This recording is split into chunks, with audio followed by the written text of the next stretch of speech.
I love the Sea of Galilee in the morning.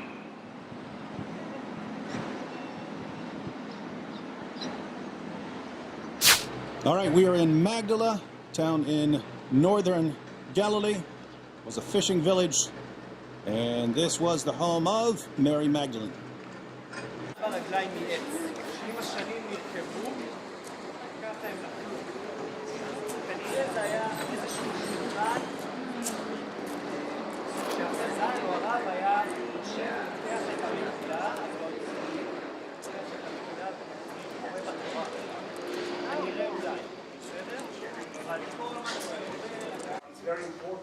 This was a first century synagogue in Magdala. It's one of the only first century synagogues found in Israel. Magdala was destroyed by the Romans in the Jewish-Roman War. Josephus reports that as the Romans approached, the people of Magdala picked up rocks and tore things down to build barriers to block the roads. And then, since this was a fishing village, they jumped in their boats, and so the Romans had to go get them on the Sea of Galilee. And Josephus also reports that the blood of the people of Magdala turned the Sea of Galilee red. Pretty awesome tile work over here on the side of the synagogue.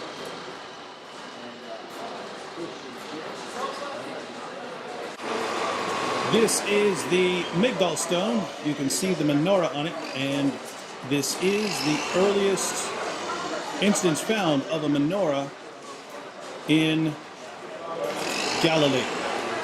And the menorah, even more so than the Star of David, is the symbol of Jews. There are several sections to the synagogue. What's been identified is an entrance hall, a study hall, and a chamber for the Torah scroll. And the stone there with the symbol of the menorah on it may have been for laying the Torah on while reading it. This is a market area, and this was a fishing village, so a lot of the bowl-shaped things or enclosures here, this would have had to do with fishing, having fish, salting fish so that you could sell them in other areas.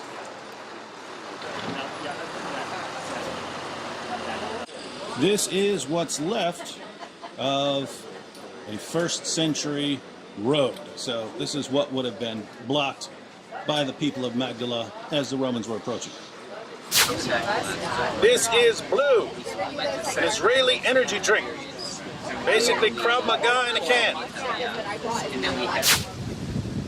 All right, it is really windy up here, but we came all the way up to the northern border of Israel. If you see this green area right here, that's basically the northern area of Israel. And if you look, try to zoom in, if you look over here to where you have trees, that's actually Syria. So that's where you cross over into Syria. Over in the distance, way over in the distance here, you have this giant mountain range that's often mistakenly referred to as Mount Hermon. Hermon is a mountain range, but the Hermon mountain range is along the border between Syria and Lebanon. So Lebanon on the other side of these mountains, Syria over here, Israel in the green. And if we look over to these buildings right here, that is a UN headquarters. And notice which side of the border they want to be on.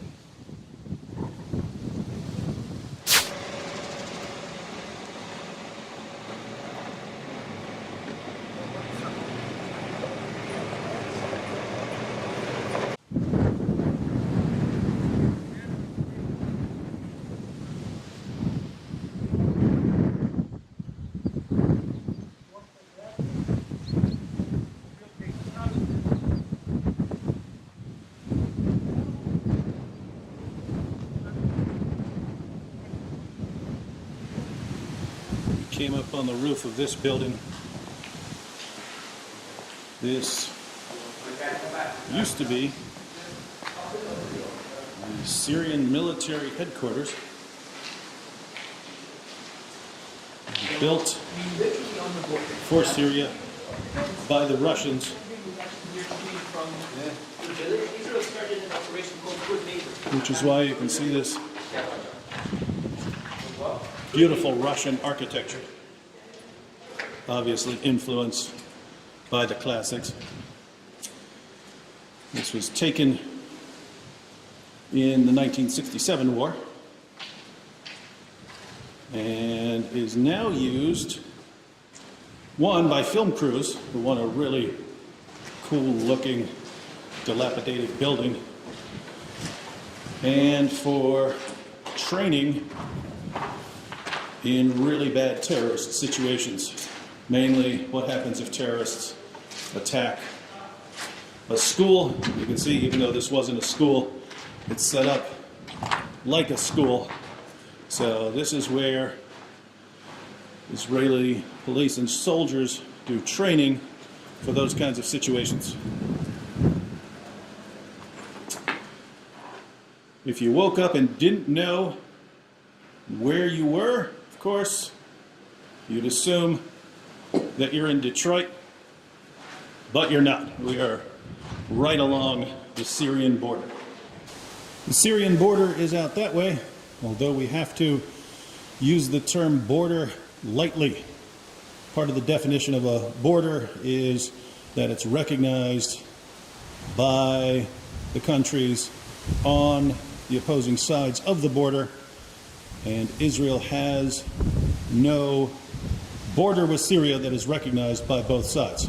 Israel has a border with Egypt. Israel has a border with Jordan. There is no recognized border with Syria, but we're at a sort of border for practical purposes as of right now. Here we have some words of wisdom. Go this way. We are born to die, and don't jump.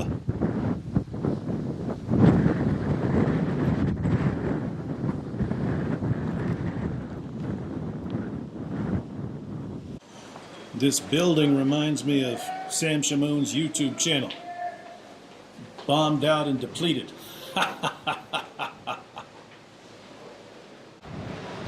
The Russian contribution to global architecture. Massive overuse of rebar.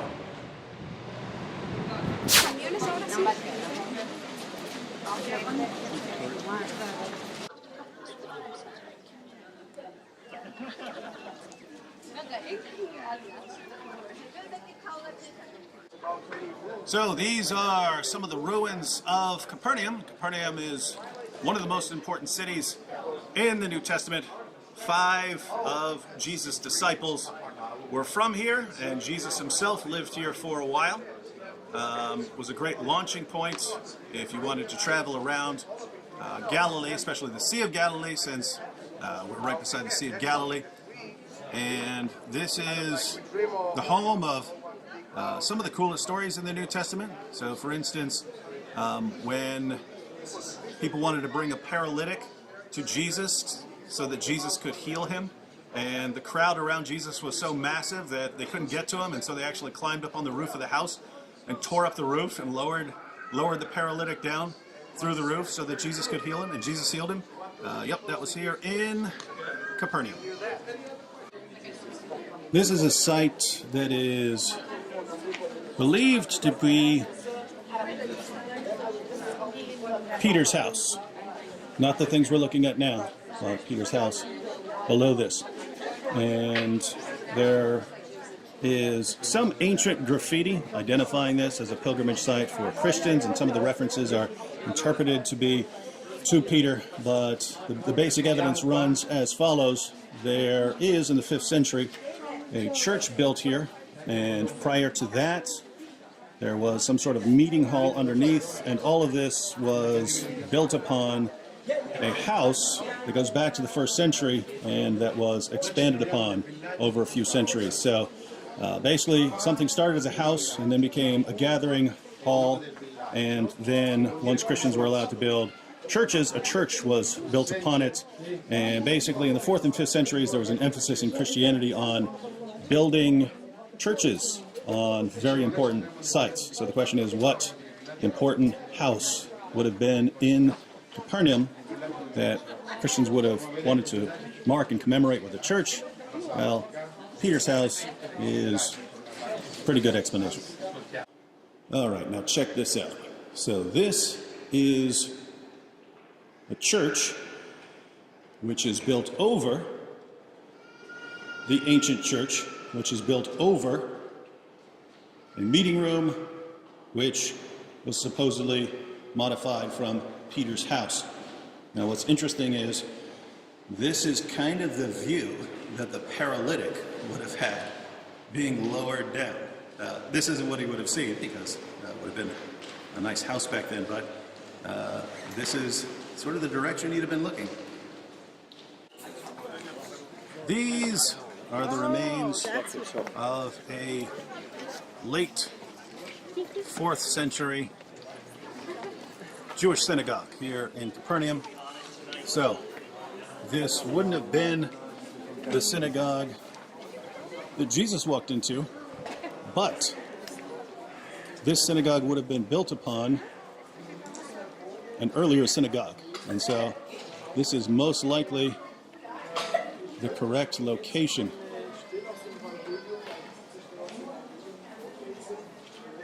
And so we are walking where Jesus once walked. Now there's a meeting room over here on the side, been some sort of study hall.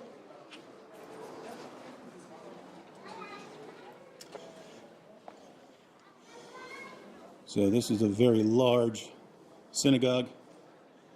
Now here's something that's cool. Over here, not sure you can make that out. Oh yeah, it looks good. You see these marks on the floor, little squares? There were apparently games etched into the stones for kids to play. If you needed to quiet some kids down, you'd give them a little game to play. And possibly games that were meant to teach them the Torah.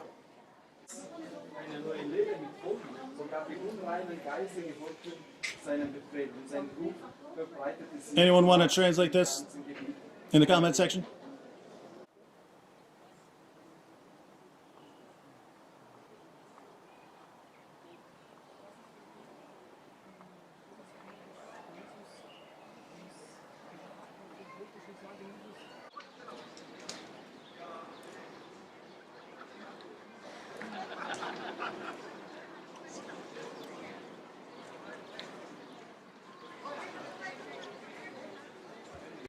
If you want to know how close Peter would have been to the water, this is a modern church built over the traditional site of Peter's house, and that is the Sea of Galilee. So here's the shore of Capernaum, and that is the Sea of Galilee. Blessed are the poor in spirit, for theirs is the kingdom of heaven. Blessed are those who mourn, for they will be comforted. Blessed are the meek, for they will inherit the earth. Blessed are those who hunger and thirst for righteousness, for they will be satisfied. Blessed are the merciful, for they will receive mercy. Blessed are the pure in heart, for they will see God. Blessed are the peacemakers, for they will be called sons of God. Blessed are those who have been persecuted for the sake of righteousness, for theirs is the kingdom of heaven. So Capernaum is in this direction, Bethsaida is a little farther, and then to the left would be Chorazin. That was the teaching triangle of Jesus. He focused in that area. And everything you see here would be a visual aid as Jesus taught. This was his classroom. Taking a boat back to Tiberias. All right. This happened right around here. This is Mark chapter 6. Immediately, Jesus made his disciples get into the boat and go before him to the other side, to Bethsaida, while he dismissed the crowd. And after he had taken leave of them, he went up onto the mountain to pray, right over there. And when evening came, the boat was out to sea, and he was alone on the land. And he saw that they were making headway painfully, for the wind was against them. At about the fourth watch of the night, he came to them walking on the sea, right here. He meant to pass by them, but when they saw him walking on the sea, they thought it was a ghost and cried out, for they all saw him and were terrified. But immediately he spoke to them and said, "Take heart, it is I. Do not be afraid." And Jesus got into the boat with them, and the wind ceased. And they were utterly astounded. That happened right here. Hey! Hey, you stupid wind and waves! Hey! Hey, Galilean waters! Jesus owns you! Jesus walked all over your face! How did that feel? We are pulling into the port city of Tiberias along the Sea of Galilee. Notice that in the Gospels, you don't read about Jesus going and preaching in Tiberias. It's because during the time of Jesus, Tiberias was a city for pagans. It was built by the Roman Tetrarch of Galilee, Herod Antipas. He built it for pagans. He built the city on a graveyard, so devout Jews did not want to enter the city because they would be made ritually unclean. Herod eventually forced some Jews to move into the city, even though they didn't want to. But eventually, the city became an important, very important city for Jews.